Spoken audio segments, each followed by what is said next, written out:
Olá, amigos do Instituto Labirinto. Eu sou Evaldo Costa. Vocês estão no canal do Instituto Labirinto de Psicologia Analítica. Hoje nós temos o prazer, a satisfação e a honra de receber uma doutora, Gisneide Nunes Everdosa, nome espiritual Ananda Prem. Ela que é doutora em Psicologia Clínica na área da saúde e espiritualidade pela Universidade de Santiago de Compostela. Também é gestalt terapeuta, psicóloga transpessoal, membro fundadora do Instituto Labirinto de Psicologia Analítica, professora da Unifor, é terapeuta xamã, escritora, poeta, tem alguns livros publicados, dentre eles De Eros a Ágape, Poesia e Prosa, Oráculo Pleidiano, Tratado de Psicologia Transpessoal e Artes do Sentir. Então, Gisneide, é com satisfação que nós estamos te recebendo aqui hoje, para que você possa falar no nosso canal sobre a psicologia transpessoal, até porque nós estamos organizando mais uma formação, mais um curso de formação, né, um curso mais amplo, dentro da área da transpessoal, só que antes dessa formação a gente está ofertando um curso introdutório, um curso em psicologia transpessoal, que está previsto para começar em breve, né? Formando a turma, a gente já inicia esse curso introdutório sobre psicologia transpessoal. Então, Gisneide, seja bem-vinda, satisfação, gratidão por contar com você aqui, né, no nosso canal do Instituto Labirinto. Seja bem-vinda, a palavra está com você. Gratidão, Evaldo. Gratidão por essa parceria, né? Eu vou e volto, mas sempre, né, você com projetos novos e me convidando. É uma honra para mim, né? Uhum, E é uma estrada, né? Uma longa uhum, estrada de ter você como referência, o Labirinto, né? De ter muito prazer de receber seus convites, né? Aceitar alguns, outros eu não posso por conta da distância que eu moro em São Paulo. Mas aqui estamos, né? Uma grata surpresa quando você disse que está com esse projeto de fazer uma formação em transpessoal. É uma abordagem muito interessante e necessária para o psicólogo, né? Então, nós estamos aqui com as pessoas que vão escutar esse vídeo, também agradecendo a audiência e o interesse, né? E convidando as pessoas para se unir, para se unirem em torno uhum, desse tema que é tão necessário e, ao mesmo tempo, para alguns, ainda perturbador, né? uhum. E eu começo aqui falando da minha formação como psicóloga. Perfeito. Quando eu quis fazer psicologia, eu lia muito, apesar de que eu era muito jovem, mas sempre que tinha algum artigo de revista, para os leigos mesmo, né, que falavam de comportamento, que falavam desse mistério, né, que é o ser humano. Então, era uma coisa para mim óbvia e, ao mesmo tempo, eu me dei conta de que fui fazer psicologia por conta da espiritualidade, né? Para mim, na época, era óbvio. Como eu vou, né, estudar o ser humano, compreender o ser humano sem a espiritualidade? Eu era muito jovem, mas Perfeito. tinha essa obviedade, sabe? Para mim era Uhum, natural, né? Quando eu encontrei Jung na graduação, pouquíssimo tempo, né? Tive a sorte de uma professora, a professora Gessilane, né, de Araújo, Campos de Araújo, sim, sim. né? Dentro daquela disciplina de personalidade, psicologia da personalidade, tinha Jung. Então, eu fiquei muito entusiasmada, fiz até um gráfico, sabe? Com os principais conceitos de Jung na época. E aí eu fiquei com gostinho de quero mais, mas na faculdade a gente não via mais do que isso, né? Na época, na Uhum, graduação da Universidade Federal do Ceará. E aí depois eu fui fazer o doutorado, e nesse doutorado, um dos capítulos da tese, eu estudo como que cada abordagem psicoterápica, as principais, né, conceituam o ser humano, a religião e a espiritualidade. Então, eu voltei, né, para a psicologia analítica, eu voltei para Jung, estudei bastante, muitas obras dele, né? E aí eu vi, nossa, sabe, me caiu aquela ficha, eu fui para a psicologia exatamente para estudar esse tema da espiritualidade, né? Então, a minha tese de doutorado foi toda desenvolvida dentro dessa perspectiva, e antes disso, né, eu já estava formada em gestalterapia. E por que gestalterapia? Porque a gestalterapia é uma abordagem holística, é uma abordagem mais abrangente, integradora, e uma das influências da gestalterapia é o zen budismo, né? Meditar aqui e agora. Então, eu já fui para essa abordagem, né? Mas eu percebia que a gestalterapia, ela não abordava de uma forma mais direta ou com umas técnicas que eu pudesse trabalhar a espiritualidade propriamente dita, os problemas religiosos espirituais que apareciam, seja eu trabalhando com psicologia social na favela, seja no hospital, com as crianças com câncer e suas famílias, né, seja no próprio consultório, né? E aí chegou a oportunidade de fazer uma formação com o Léo Matos em psicologia transpessoal. O Léo Matos é um professor, ele já fez a passagem, mas ele é um professor muito controverso, porque ele era uma pessoa muito autêntica, muito confiante naquilo que ele estava fazendo, né? E ele foi um professor que me ensinou muito. Então, desde as técnicas budistas de meditação, os mantras, né? E vários artigos dele mesmo, falando que, como o Pierre Rivaio também, que estudamos bastante, que trouxemos Pierre Rivaio para Fortaleza, né? Através do Instituto Gaia, Paulo Borges, sempre buscando, né, ampliar os nossos horizontes, né? Trazendo os lamas budistas tibetanos para o Ceará, enchíamos auditórios, naqueles auditórios de hotéis na beira-mar, né? Então, a gente sempre foi ampliando essa perspectiva do ser humano. Então, fomos estudar o Léo Matos, nós tínhamos um grupo de psicólogos que estudavam psicologia transpessoal, toda semana a gente se reunia, né? E fizemos a formação com o Léo Matos, fomos para Dharamsala com o Léo Matos, e eu estava falando, né, do que aprendi com ele. Então, aprendemos que a separatividade, como também o Pierre Vai fala muito, né, a separatividade é a raiz das nossas doenças. E é isso, né, um eu separado, um eu dividido, né, que o ego, a mente do ego, o nosso ego, está sempre dividido entre os opostos. E o que é que a psicologia transpessoal faz? Nos leva além dos opostos. Considera um, considera outro, considera o atrito, né, entre essas polaridades, e além disso, né, e estarmos em contato com o nosso eu superior, que para o Jung é o self, né? Self com S maiúsculo. E aí, este ser superior, ele tem uma qualidade que é exatamente a unidade, né? Então, é identidade que não se separa. Isso.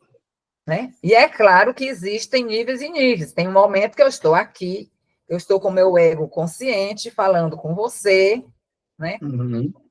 Mas se eu for me identificar com este ego, eu vou estar aqui vendo você como um oponente, vendo as outras pessoas como que a gente diz, como competidor, porque a minha abordagem é melhor que a sua, né? A minha que tem a melhor resposta, esse é o ego, né? Mas existe um ego consciente que se abre para o mais além, como eu estava falando, e que integra, né? E Jung é Sim. maravilhoso quando ele fala que o self, ele é como, é o integrador da psique, mas ele fala assim, que é como um maestro, né? É um Isso. maestro que reconhece e considera cada parte, né? Que nós somos multidimensionais, e faz uma integração.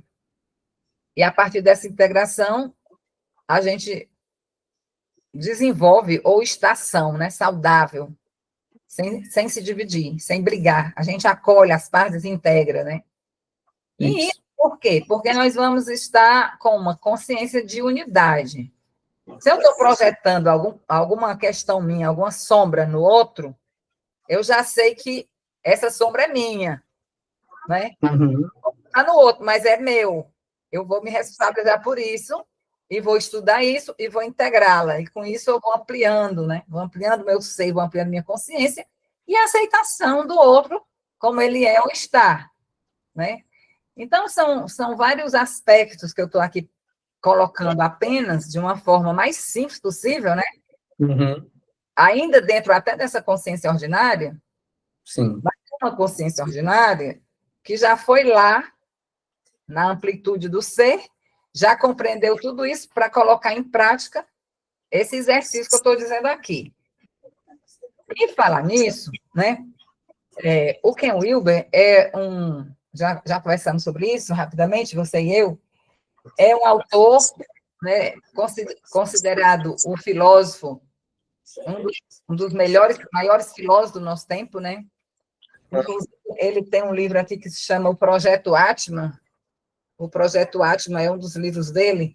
Sim. Para quem quer começar, ele tem um livro que é Psicologia Integral, porque Uhum. ele foi doutor em, em, em biologia, bioquímica, algo assim, né? Em Sim. bioquímica. E aí ele entrou em crise e começou a estudar para buscar essa compreensão. Então, ele entrou na psicologia transpessoal e depois ele criou a psicologia integral a partir da psicologia transpessoal. Então, Uhum. o que é essa psicologia transpessoal? Como foi que nasceu? Depois eu preciso Sim. retomar o que é o Will aí. Mas, diante daquele aprofundamento da psicologia humanista, Uhum. dizia para a gente, olha, não vamos estudar apenas a patologia, né? Aí ele dizia assim, vamos estudar os santos. Sim. Os santos, né? Eles desenvolveram o potencial humano. Então, nós temos um potencial humano de crescimento. E os santos, eles chegaram nessa auto-atualização ou realização, como ele falava, né? Uhum. E aí, ele, né, o Maslow, mais o Grof, Stanislav Grof, um psiquiatra da Tchecoslováquia, e vários outros, né? Eles começaram a fazer esses estudos e eles chegaram a, né, vamos dizer assim, agudizar, né, esse potencial humano, né, para as últimas consequências. E vamos ver o que é esse trans, pessoal, né, que vai além desse ego. E a verdadeira experiência transpessoal é a experiência de unidade, né? Quando a gente chega. Uhum. Agora, imaginemos, né, um desenvolvimento de um eu transcendente que se identifica com esse todo. Aí eu me lembro do Dalai Lama, né? Que é uma figura que todo mundo conhece e que está nesse nível, né? De verdade, ele integra isso. Como o Prembaba também, eles integram Uhum. na vida, né? No dia a dia. Uhum. Né? E aí, o Maslow e outros, dentro dessa década de 60, que houve uma revolução, né, no mundo em todos os aspectos, os Beatles foram para a Índia, voltaram, outra perspectiva, né, que está nas músicas deles, né, aquela música famosíssima Imagine, né, imagine um mundo, né, sem religião, Isso. Isso. né, que Uhum. Jung já fala, né, Como Tá? se diz, né? A religião é dos homens e para os homens, mas o religare, que é mais profundo, aí é divino, é sagrado, né? Tem uma diferença entre religião e religare, né? Então, uma coisa Exato. é você se conectar com o transcendente, né? Outra Uhum. coisa é você se identificar com normas, né? Valores, né? Morais, né? De uma ordem qualquer. Isso. Né? Institucionalizado, que também é uma Isso. fabricação, né, do ego. E claramente que existem os aspectos positivos das religiões, né? No entanto, o que aconteceu é que a maioria dessas religiões, elas esqueceram do transcendente, propriamente dito, profundamente, né? Ficaram nas regras, na moral, no pecado, né? Na exclusão, né? Termina na Isso. exclusão que o último Papa, né?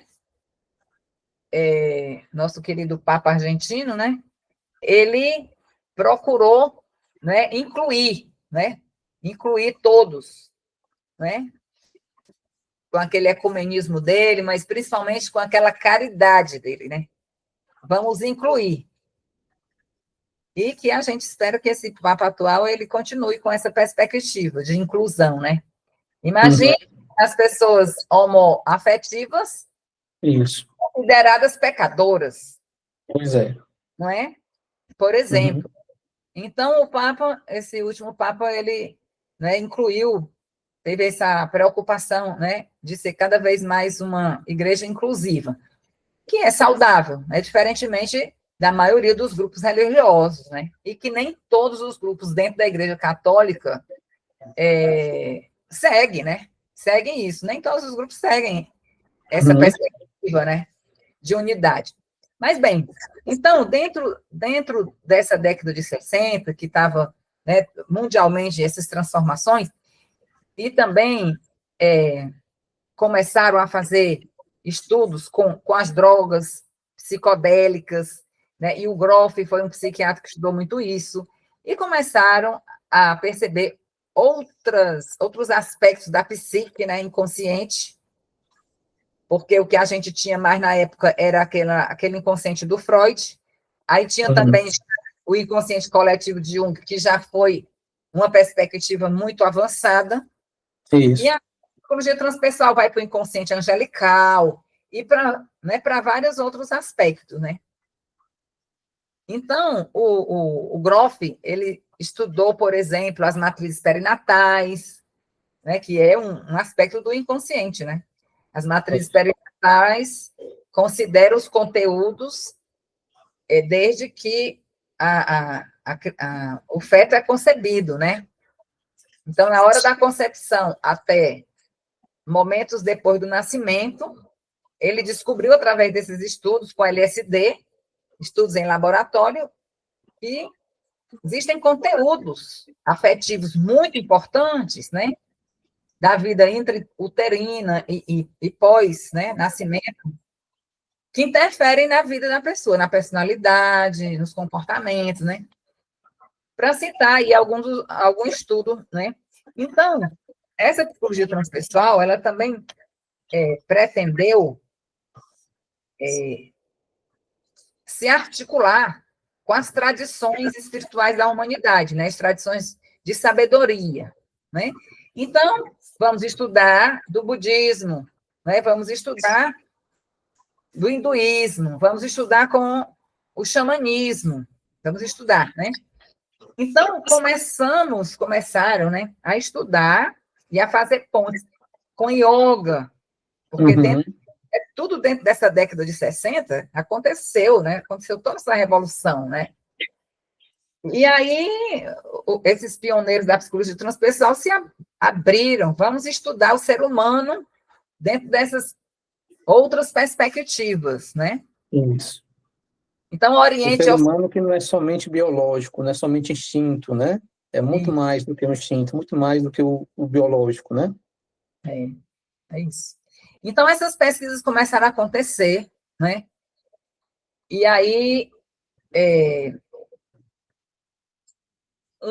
interessantemente, porque é uma coisa muito antes disso que eu preciso colocar aqui aquele livro do William James, que foi publicado em 1902, Variedades das Experiências Religiosas, é um livro super atual até hoje. E ele fez um estudo fenomenológico com várias pessoas, leigas e não leigas, né? Ateias, crentes, de todo tipo, né? E aí foi que o William James falou que a espiritualidade independe de religião, independe de crença, independe se a pessoa é ateia ou não, né? Estudou pessoas cientistas, artistas, todas e chegou a essa conclusão, como Jung mais adiante foi chegar também na mesma conclusão. Perfeito. Né? E como o Maslow também estudou 20 pessoas que ele considerava autoatualizadas, entre elas estava na amostra Einstein, né? E ele percebeu que tinha uma coisa em comum a essas pessoas, que era exatamente as experiências que ele chamou de pico, né? Mas essas experiências de pico são experiências de unidade, né? Pessoas se encontra numa vastidão de uma unidade e não se vê separada de nada, de nenhum ser vivo, nem de planta, né? Nem de animal. Então, somos um, né? Sim. Somos um. E aí, uma coisa que eu gostaria de colocar aqui é que a psicologia transpessoal estuda a psicopatologia espiritual, né? Que na formação do psicólogo isso é uma raridade, né? Então, quando eu fui da Unifor, então eu fundei, né, a psicologia e religião, a disciplina que não existia, o laboratório de psicologia, o laboratório de estudos, né? O laboratório de estudos em espiritualidade, e psicologia, espiritualidade e outros saberes, exatamente outros saberes, né? Pontes com outros, né? Com outras tradições de sabedoria da humanidade, inclusive a Glória Arieira, que é uma estudiosa do Vedanta, né? Ela recebeu até prêmio na Índia, ela é brasileira, do Rio de Janeiro. Recebemos Glória Arieira, né? Lá na Universidade de Fortaleza, damos apoio a ela, né? E outros, né? Anisamba, uma monja, né, budista tibetana. Porque a gente precisa beber nessas fontes, né? E a gente trouxe a monja para uma semana de psicologia da Unifor. E nós colocamos que ela iria falar sobre psicologia budista tibetana. E a comissão científica da semana não aceitou. Porque não aceitou? Não, desse jeito não, tinha que colocarmos outro título. Por quê? Como vamos colocar psicologia budista? Não existe psicologia no budismo. Não existe uma psicologia budista, né? Bom, dentro do ocidentalismo, a psicologia como ciência nasceu dentro de um determinado, né, tempo histórico aí e dentro daqueles parâmetros cientificistas. No entanto, nós estamos estudando o ser humano, que ele é universal. E não é possível que no Tibete, ou em qualquer outro país, ou na Índia, não possamos falar de psicologia, né? Porque a psicologia é estudo da alma, né? Exatamente, né? Assim a gente não poderia falar de filosofia budista também, né? Se fosse assim, né? Então, é complicado. Aí a gente inventou outro nome, entendeu? A gente inventou outro nome para poder não excluir a monja do budismo tibetano na Semana da Psicologia. E aí, para vocês que estão nos assistindo aqui, né, conhecerem na prática da psicologia transpessoal essa integração, no laboratório esse que eu trabalhei, né, que eu fundei, nós abraçávamos todas as abordagens, psicoterápicas, porque é objeto de estudo da psicologia transpessoal fazer pontes entre todas as abordagens, né, as nossas principais abordagens psicoterápicas, né, fazer pontes disso. E o Ken Wilber é esse expoente que, né, trabalhou mais profundamente com isso, embora existam outros autores, né? E eu falo mais do Ken Wilber porque eu estudei profundamente a obra dele, tenho mais né, destreza de falar a respeito, né? Então, no curso introdutório em que a gente vai propor, né, e oferecer junto ao labirinto e a futura formação em psicologia, teremos a oportunidade de aprofundar em tudo isso, né? Maravilha. Técnicas de trabalho com sonho e trabalho com mandalas, né? Que é um trabalho riquíssimo, né? A gente fala que é uma técnica de autoterapia, utilizamos também muito, né? Da imaginação ativa, né? Porque a psicologia transpessoal ela utiliza, né, vários recursos, como também vários postulados das abordagens, todas essas principais, esses postulados que se sustentam, né, porque tem outros que não se sustentam. Por exemplo, bem rudimentarmente falando, né, o comportamento do ser humano é motivado inconscientemente. Psicanálise. Sim, não se sustenta, né? Não se sustenta apenas isso, com isso. Não é generalizável, né? É verdade, mas é parte do comportamento do ser humano, ele é explicado através de motivações inconscientes, né? E é fomentado por isso. Mas a gente não pode generalizar. Então, não é um postulado generalizável. E foi assim, né, que o Ken Wilber foi estudando, né, os postulados de todas as abordagens e foi considerando, né, aqueles que eram generalizáveis e, ao mesmo tempo, considerando os que a gente constata. Então, na análise do comportamento, se dizia, né?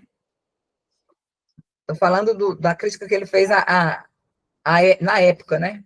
Então, o comportamento é determinado por reforço e punição. Né? Estou falando bem rudimentarmente. Então, sim, é verdade, mas não é só isso. Né?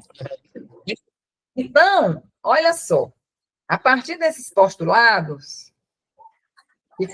que consideramos como verdade até um certo ponto, isso dá uma ideia de um aspecto, né?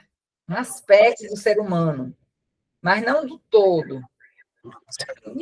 Né? Então, o Ken Wilber estudou, né, o desenvolvimento humano, né? Ele tem um modelo integral de desenvolvimento humano, e aí, para cada estágio do desenvolvimento humano, quando acontece um trauma naquele estágio, então existe uma determinada abordagem que é a mais adequada para tratar aquilo, né? Tratar aquele trauma, né?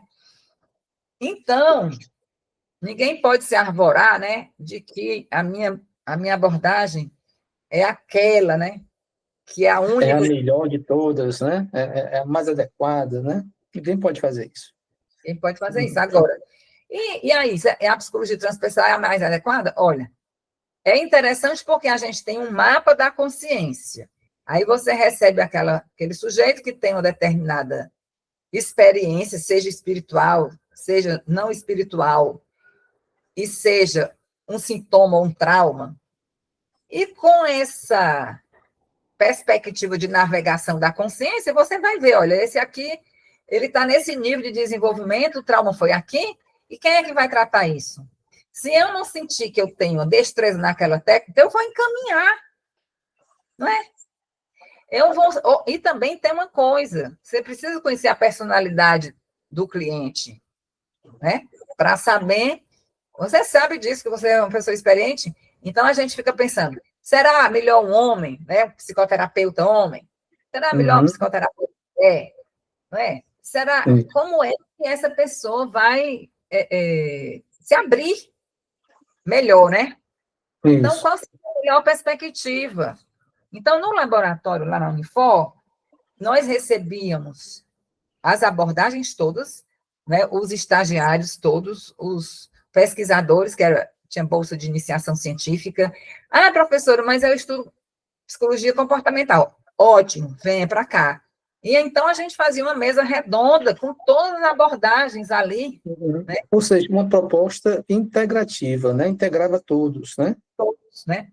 E aí a gente fez seminários, apresentou, né, como é que a análise do comportamento concebe o ser humano, a religião, a espiritualidade, como é que trata isso, né? Como é que trata? Porque na formação aqui, né, do psicólogo, não tem nada disso.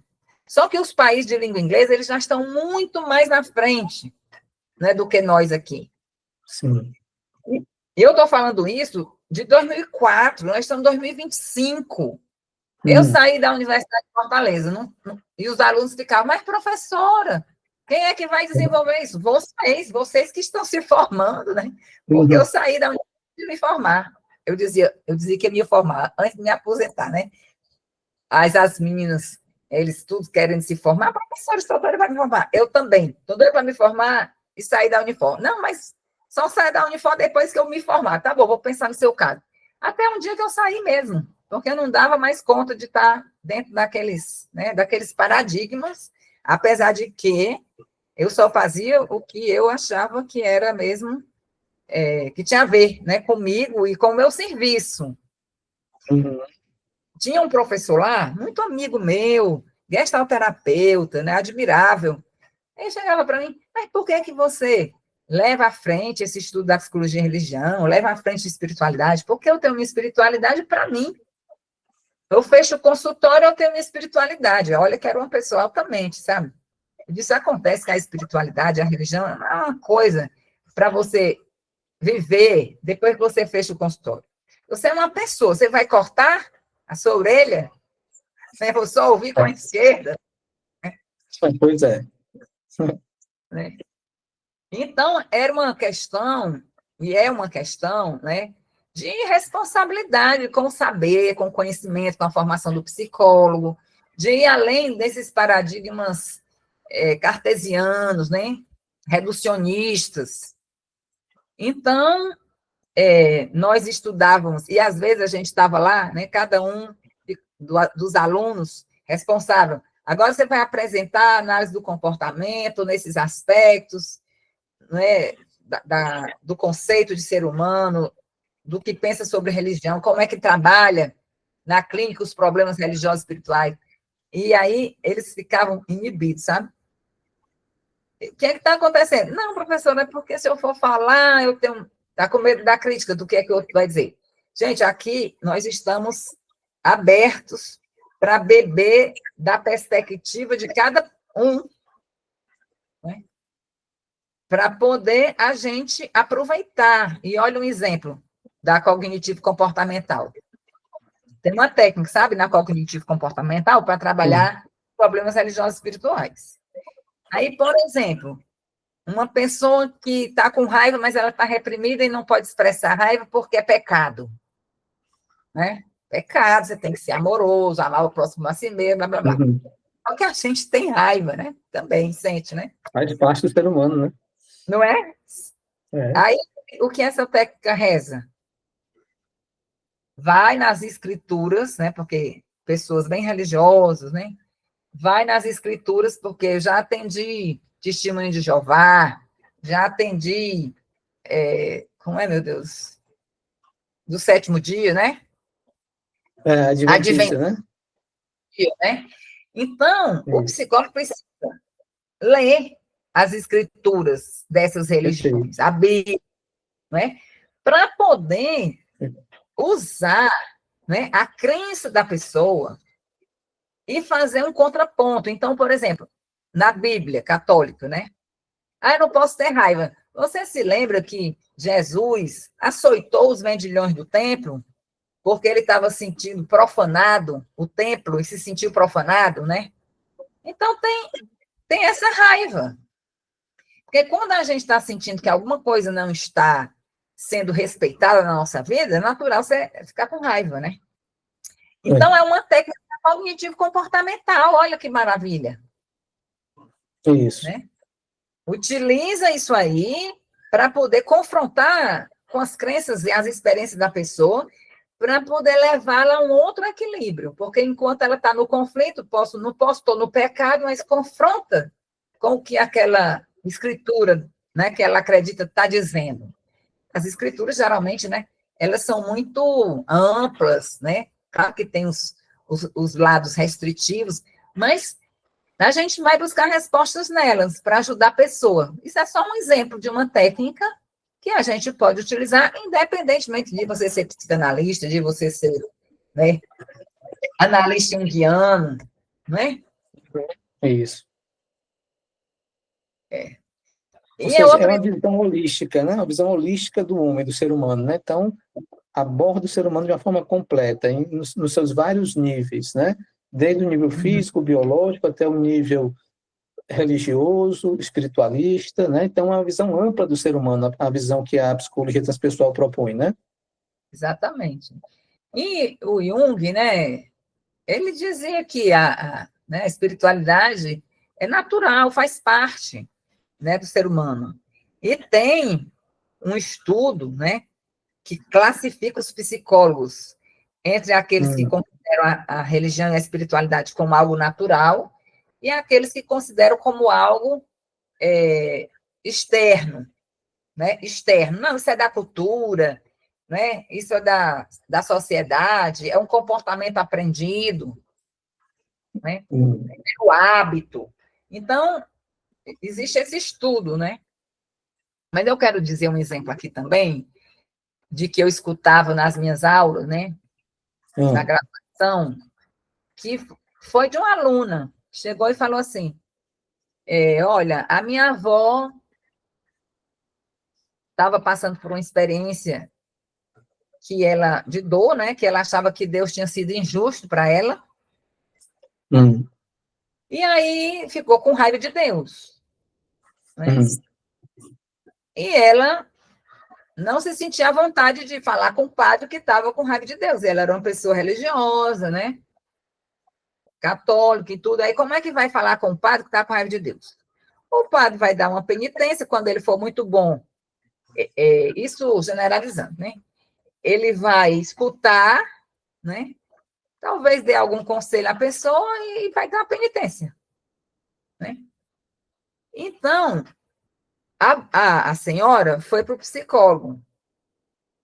Aí, não é nenhum psicólogo, foi para uma psicóloga. A psicóloga, sabe o quê que a psicóloga disse? Vai procurar o padre, porque esse assunto não é assunto para o consultório. Olha só. O que é que você faz com o ser humano, né? Pois é. Não é? Pois então, é. a pessoa ficou no mato sem cachorro, nem podia ir na igreja, nem podia ir no psicólogo, mas por conta de quê? Porque o psicólogo não tem formação adequada para tratar os problemas religiosos e espirituais do ser humano. E falando nesses problemas, eu não sei se você sabe, tem um psicólogo, daqui a pouco eu me lembro o nome dele, que eu estudei muito ele, eu tenho até um artigo muito bom dele, eu conheci num congresso holístico de psicologia transpessoal, que, por sinal, teve um congresso holístico em Natal, holístico não, um congresso de transpessoal há pouco tempo em Natal, e eu não pude ir, e a Vera Saldanha estava lá, e, falando em Vera Saldanha, ela tem um doutorado na Unicamp, ela é em psicologia transpessoal, e existem várias teses, né, de doutorado nessa área. E até o nosso CFP, considerou as nossas teses. Entreguei a minha tese aqui no Conselho Regional de Psicologia, 10ª região. Continuaram as caixas As Bruxas, Vera Saldanha e vários outros, né? E vamos estudar a APA, né? Vamos estudar vamos conhecer como é que está que agora eu não me lembro o nome da sigla que eles falam lá, mas é a APA mesmo, a Associação dos Psicólogos Norte-Americanos. Sim, sim. Isso tudo tem na minha tese historiada, né? Eles têm lá uma ala só de estudo de espiritualidade. Aqui no psicologia, até onde eu sei, né? Porque faz muito tempo que eu não ando, tinha psicólogo escolar, psicólogo clínico, psicólogo organizacional. Então, eles faziam a ética também, eles dividiam, né, a psicologia em alguns aspectos, e algumas pessoas, psicólogos que estavam estudando mais esse assunto, mais ligados, né? Então, eles dividiam aquelas áreas ali, e aquelas pessoas, os psicólogos, iam responder por aqueles assuntos, né? Pois, pasmem, que existe a espiritualidade, né, nos Estados Unidos. E o nosso William James foi considerado o pai da psicologia científica norte-americana. Isso. O homem fez essa obra-prima em 1902. E ninguém estuda essas coisas. Então, tudo isso que a gente, né, pode trazer para ampliar o olhar, né, e a prática, né, do psicólogo. E agora eu vou dar um outro exemplo de outro livro aqui, ó. Purificando o Coração, do psicólogo John Goldthwait. Ele é um psicólogo transpessoal que publicou esse livro aqui, porque ele colocou em prática os ensinamentos de Satya Sai Baba. Satya Sai Baba, um guru indiano dentro do hinduísmo, né, tradição de sabedoria do hinduísmo, Vedanta, esses livros, né, essas escrituras sagradas do Oriente. Então, esse psicólogo, ele traz vários estudos de caso, sabe? Vários estudos de caso dentro desse livro, né? Explicando como a experiência dele, que ele teve uma experiência mesmo de unidade, de contato com o ser, né? Experiência de iluminação. E aí, ele faz esse livro com a intenção de nos ajudar a observar, a chegar, né, nesse eu superior, mas, ao mesmo tempo, como é difícil a gente colocar na prática, né, essa identificação com esse eu superior. Então, depois de uns meses que ele tinha tido essa experiência de iluminação e de contato com esse eu superior, ele começou a perceber que isso estava perdendo força, sabe? Né? E aí ele vai contando a experiência dele, né, de dificuldade de integrar isso na prática e, ao mesmo tempo, como foi que ele desenvolveu isso, como foi que ele resolveu isso, né? E os estudos de caso com os clientes dele. E aí tem um sonho de uma cliente que ele fala, que a cliente disse que teve um pesadelo, né?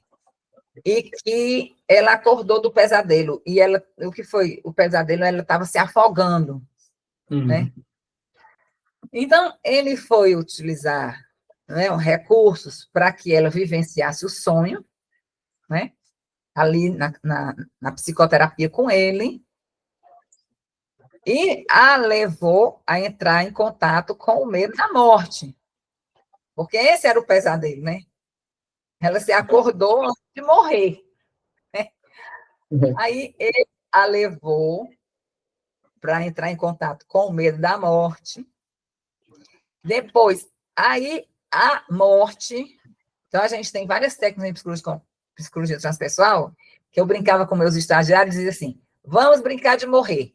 Aí eu dava um conteúdo, né, a respeito da morte e do renascimento, a morte da autoimagem, a morte de cada aspecto nosso do ego, em cada estágio do desenvolvimento, né, porque a minha criança ela teve que morrer, mas ela não morreu, né?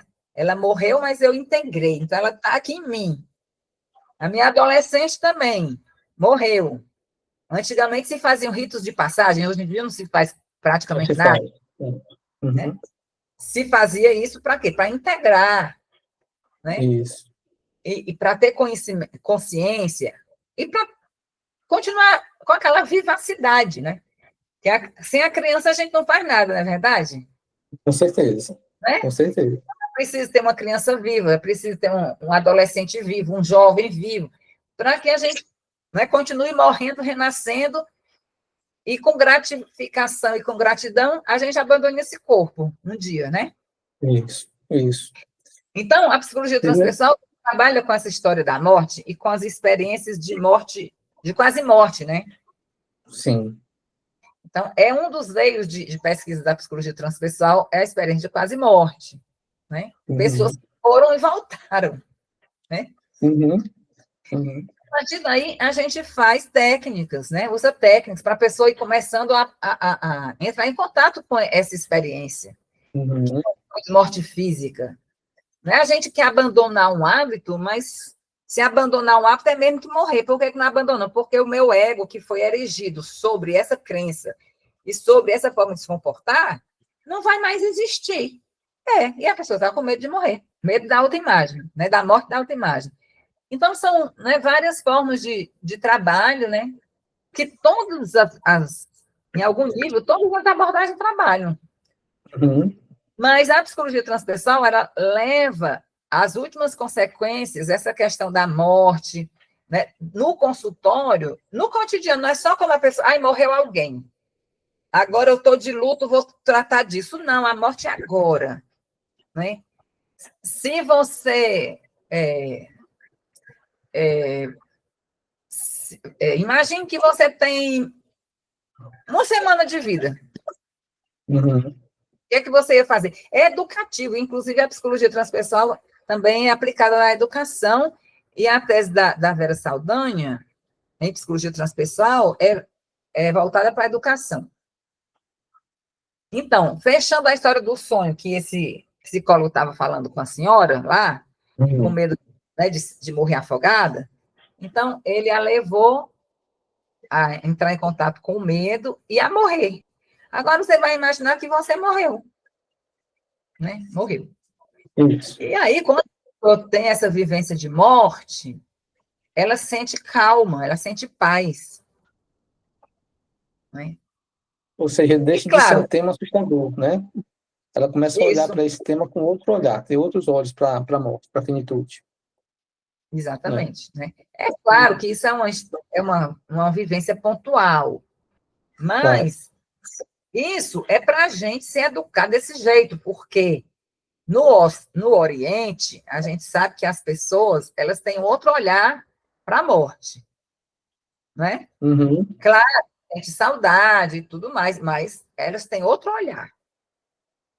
Inclusive, é feito o seguinte: quanto mais você queimar todas as coisas, fotos, roupas, objetos, dá fim a tudo. Eles acham que isso libera a alma mais rápido do que você guardar foto, recordação, isso, aquilo outro. Uhum. Agora, Certo. é para a gente aprender, cada pessoa vai ter a seu aprendizado, né? Vai dialogar com as várias perspectivas e integrar na sua vida, né?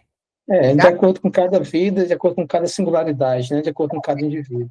É, Infelizmente, o tempo está curto, temos que finalizar, né, esse nosso encontro, esse nosso bate-papo. Para a gente fechar, deixa aí teus contatos, redes sociais, para aqueles que tiverem interesse em fazer esse primeiro curso introdutório, né, antes de fazer o curso da formação. certo. Mas antes, eu ainda quero falar desse livro aqui, Tratado de Psicologia Transpessoal, que foi publicado pela Universidade Federal do Rio Grande do Norte, e o subtítulo é Tratado de Psicologia Transpessoal, Antigos ou Novos Saberes em Psicologia, né? E nesse livro eu tenho um capítulo, aí aqui fala do histórico da psicologia transpessoal, várias coisas interessantes. Eu tenho um capítulo aqui onde eu desenvolvo o conceito de espiritualidade. Então, esses conceitos de o que é transcendência, o que é transpessoal, o que é espiritualidade, o que é religião, tudo isso a gente precisa realmente, né, estudar para evitar confusões mesmo, né? E esse é um dos motivos dos problemas dos resultados das pesquisas nessa área serem inconsistentes, porque o conceito era muito inconsistente.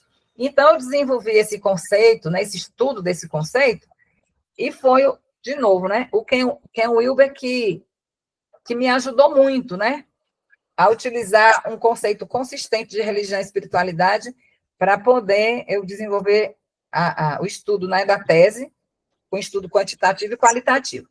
Mas, enfim, gente, né, vocês já viram que é muito rica essa abordagem, né? E todos são bem-vindos. Existem psicólogos, psicanalistas que trabalham, né, com transpessoal, né? Pasmem, mas existe isso. E, né, os junguianos nem se falam, porque cada vez mais vão se estreitando, né? Vamos pontes, né? Construindo pontes, isso. Pontes. Então, o meu Instagram é anandaprem.terapias. Vocês também me encontram no WhatsApp, o DDD é 62 99913 9863. Vou repetir. 62 é o DDD. 99913 9863. E aí, vou repetir o Instagram também, anandaprem.terapias. É o Instagram, né? E agradecer mais uma vez ao Evaldo, ao Labirinto, Nós que e a agradecemos, vocês, Gisele. né, que estão aqui com essa paciência de se debruçar, né, no universo, né? A gente, né, cada um traz um aspecto, né? Um aspecto do universo para a gente crescer mais. Gratidão, Perfeito. Evaldo. E iremos nos Gratidão. encontrar nas aulas, né? Gratidão, Amanda. Gratidão, Gisele. Até a próxima. Gratidão. Até a próxima.